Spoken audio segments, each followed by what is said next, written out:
Hello, and welcome to COM 300. This is our first module on defining rhetoric and rhetorical criticism. At the beginning of every class, most students have questions. What is this course about? What are we going to do in this course? And is the professor weird, boring, interesting? My job today is not to actually answer all of the questions, because the play sheet will ask you to bring something to the table as well. But I do want to go through that sort of preliminary phase of what is it that we're actually looking at and studying and doing in this course. The objectives of the module are to recognize and distinguish between broad and narrow concepts of rhetoric, that's the definitional process, to identify how rhetorical criticism is a systematic investigation, a process that employs standards for evaluation and judgment of rhetoric, and to infer how definitions themselves are sometimes rhetorical. We have a working vocabulary, and not only will some of this help you write your papers and do your assignments, but you'll also be responsible for these concepts on the quizzes. The first box in the play sheet asks, what are negative connotations or meanings associated with rhetoric or being rhetorical? Well, when a politician calls their opponent rhetorical, or saying you're just being rhetorical, that usually means that you're saying something, but there's no substance to it. Or you're all talk and no action. Rhetoric has sometimes been thought of as just sort of flowery, ornamental, pretty speech. But oftentimes, if you'll see in the headlines, CNN might have a headline that says, Obama rhetoric meets reality, or North Korea threats are dismissed as rhetoric. So the only problem I have with this definition is that I have a degree in rhetoric. So it's something more than just false or deceptive or non-substantive kind of rhetoric. Rhetoric, as we'll find out, surrounds us every day. We try and persuade and influence people around us, and we are influenced by the media, our parents, the educational system, all kinds of things. So when we look at rhetoric and examples of rhetoric throughout the course of the semester, you'll see how critically central it is to human existence. How does Foss define rhetoric?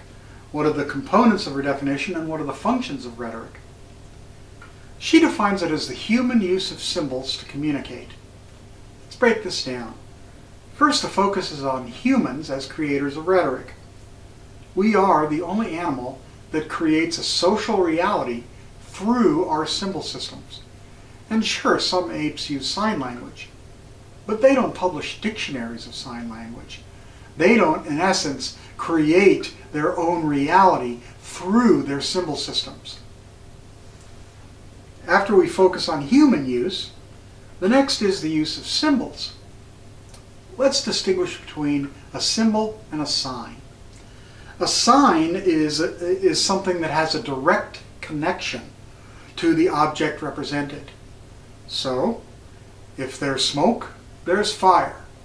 It's a sign of fire. If the leaves turn red and gold, it's a sign of fall. But symbols are invented or created. They're completely arbitrary. And as an example, you can find, let's say, a tree. In English we say tree. In Spanish we say árbol. But we mean the same thing. And it's pretty arbitrary. We could have called a tree a cow, but we didn't. We called it a tree. So it's a symbol of some kind. Let's explore this a little bit further, though, and how rhetoric works.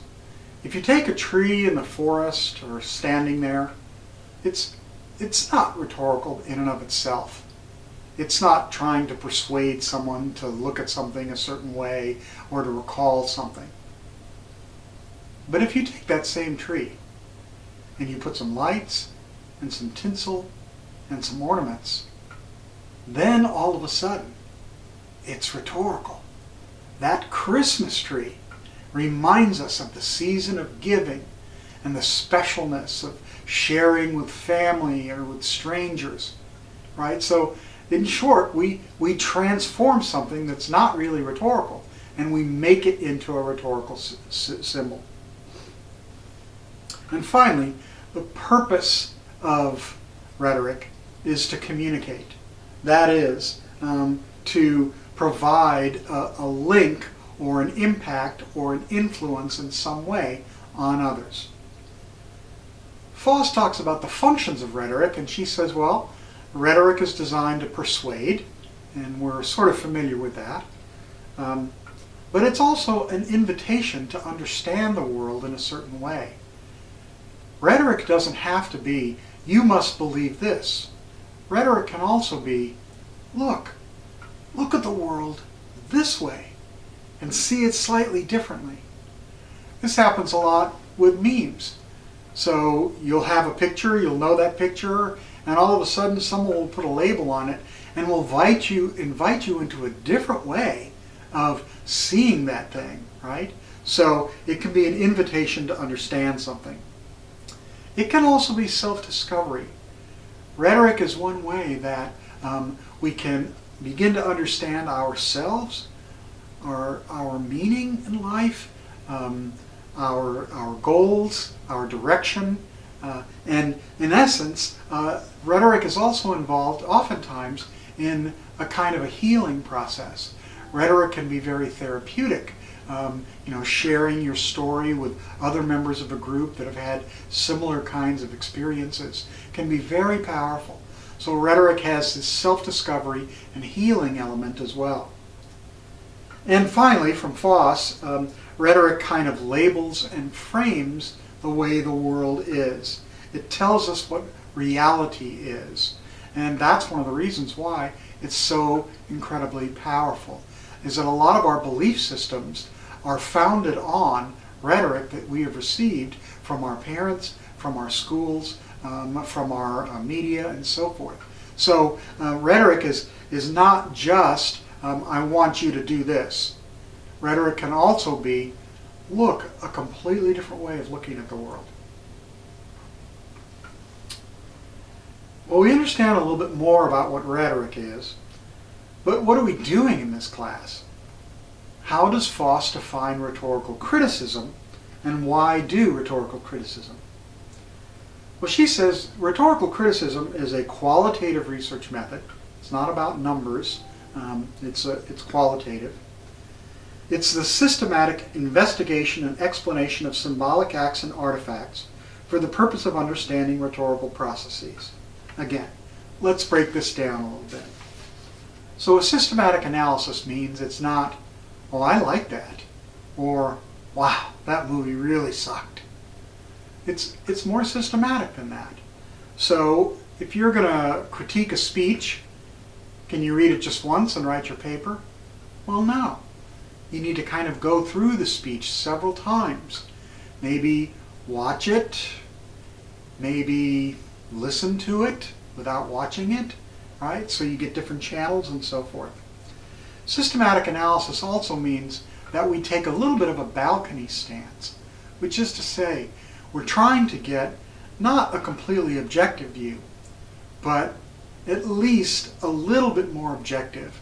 Rhetorical criticism really usually isn't hero worship. It's not, oh, I love this person, they're amazing, they're fantastic, they're great. The speech is amazing, it's fantastic, it's great. And there is an element of that where you praise certain things that a rhetor might do. But by and large, we're trying to take a step back from that and say, what choices did they make? Why did they say this instead of that? What is their overall strategy or their approach to this rhetorical situation? So we ask ourselves some deeper questions, and that is where rhetorical criticism becomes more systematic. Acts and artifacts. Pretty straightforward here. Most of the time when we analyze things, we're analyzing the artifact. While I'm doing this video, this is an act. It's live. I'm here, I'm doing it. But you're not here for the act. You're watching the artifact. You're watching the record of the act, the trace of the act in an electronic medium. And so in this instance, we talk about the artifact as the record or the trace of the actual act. And when over the course of the semester we're analyzing things using metaphors or analyzing using mythic criticism, then we're essentially looking at artifacts to apply a particular method or frame of criticism. The last thing is what is the purpose of rhetorical criticism? Well, it's to understand rhetorical processes, and what that means is that, okay, so let's say you critique a speech, and all you talk about at the end of the paper is that speech. Well, after that speech falls out of the public eye, or after that song becomes no longer popular, then your criticism goes away. It's ephemeral. It's temporary. It vaporizes. It's no longer relevant. But if at the end of your paper you're asking this question, what does this analysis do to help me understand how rhetoric works? Well, when you get into that question, what I call the so what question, then you start to get into criticism that endures, criticism that lasts a while, because it's not just about this one thing. This one thing shows us something a little bit larger about how rhetoric works as a whole. So understanding rhetoric and how rhetorical theory works is one of the key purposes of doing rhetorical criticism. Foss has 4 steps for doing rhetorical criticism. I'm a little bit hinky on this because there's lots of different ways of doing rhetorical criticism, but her process is fine. First, select an artifact. How do you do that? Well, the artifact has to have at least some of the ideas or concepts in the method that you're looking for. So if you're doing a metaphor analysis, there better be metaphors in the text, right? If you're doing a mythic analysis, then there should be evidence or traces of the hero's journey or of one of the myths about our culture. So it has to be relevant to the type of criticism that you're going to be doing. I also tell students, go for your passions. You like music, you like travel, you like cooking. Go for something that, a speech or an artifact that relates to your passion, so you can be a little bit more interested and engaged in the analysis that you're doing. And finally, I tell people, if you see something or hear something that puzzles you, then that might be a good thing to investigate. What is going on there? That seems unusual or strange. That's an area then that I can devote some analysis to. Second step is to analyze the artifact. And Foss calls this going through and coding the artifact. And she says you should take each little coded statement and cut it into strips of paper and separate them out into piles. And I used to do that with index cards, but now I basically type up my notes or write up my notes, and then I just kind of organize them on another sheet of paper. But when you're coding for something, you're looking for the particular concepts in the method. So, for example, in the first paper, you will be doing a classical analysis of a speech. And what that means is you'll be looking for the canon elements, the classical canons. And so you'll be looking for ethos, pathos, logos, arrangement, style or language use, delivery, and sometimes how memory affects the delivery or the presentation of the speech. So those are the things that you'll look for, and when you read through your speech, you'll be underlining and taking notes about, this relates to the credibility of the speaker, this relates to a logical claim made by the speaker, etc. That's what we mean by analyzing the artifact. Third is to formulate a research question or a thesis statement. We'll have some specific exercises about that.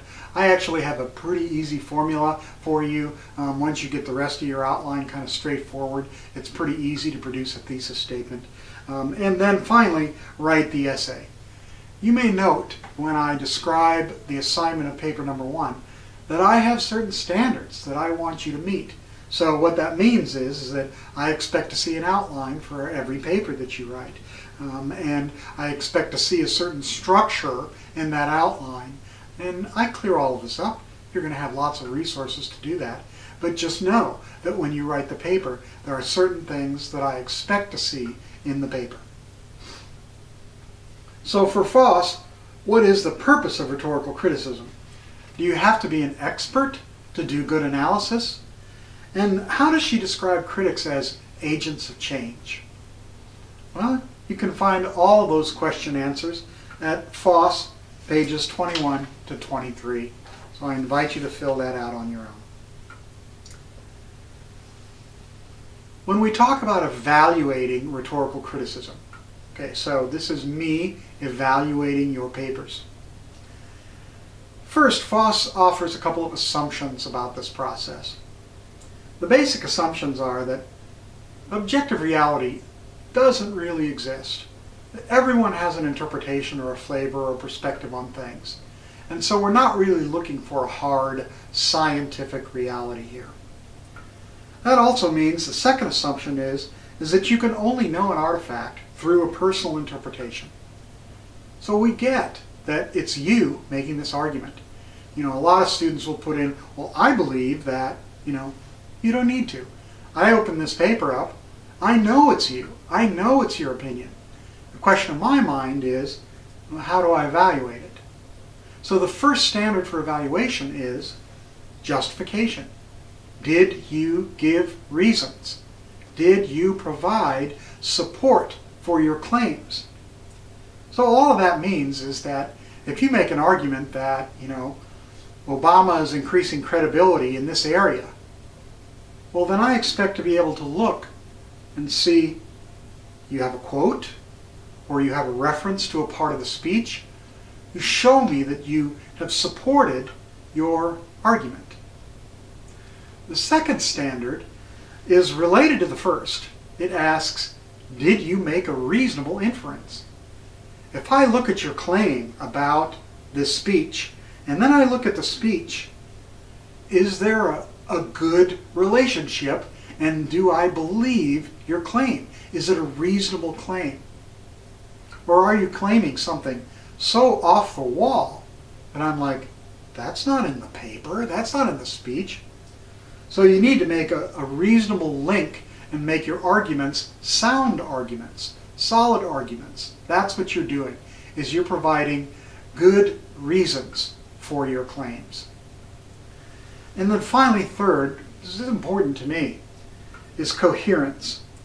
That the order and the arrangement and that your paper is kind of consistent and congruent and well put together and thought out. So the papers I expect are not stream of consciousness, bringing just ideas as they occur to you and just writing them down. There are great types of writing that do that, but rhetorical criticism is not one of them. I expect you to have a clear outline, and I expect there to be a flow of your arguments, right? And each main point in your paper has to have a good, clear title.